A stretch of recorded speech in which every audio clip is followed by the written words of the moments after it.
कधी पटकन काहीतरी चविष्ट बनवायचं असेल तर पुलाव हा सगळ्यात सोपा आणि परफेक्ट ऑप्शन आहे. घरातल्या साध्या भाताला थोडा मसालेदार ट्विस्ट दिला की तयार होतो हा सगळ्यांचा आवडता पुलाव. सोप्या पद्धतीने बनणारा हा पुलाव लंच किंवा डिनरसाठी अगदी परफेक्ट आहे. तर त्यासाठी इथे मी दालचिनी, जावित्री, काळे मिरे, एक मोठी वेलची आणि एक लवंग, त्याचबरोबर जिरं मोहरी गरम तेलात घालत आहे.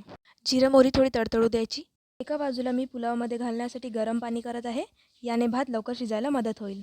जिरं मोहरी तडतडली आहे. आता यात घालूया काजू, किशमिश आणि शेंगदाणे. ड्रायफ्रूट्स थोडे फ्राय करून घ्यायचे. आता मी यात घालत आहे 3 हिरव्या मिरच्या आणि डाईस केलेले 3 लहान कांदे.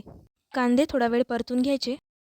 कांद्यांचा रंग बदलला की यात घालायची आलं लसूण पेस्ट. हे सर्व आता लो फ्लेमवर छान परतून घ्यायचं.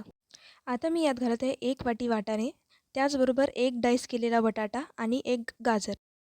तुम्हाला हवं असेल तर तुम्ही हे प्रमाण कमी किंवा जास्त करू शकता.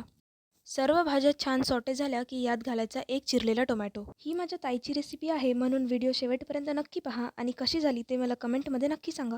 मी यात घातलेला आहे लाल तिखट, हळद, धनेपूड, गरम मसाला आणि हिंग.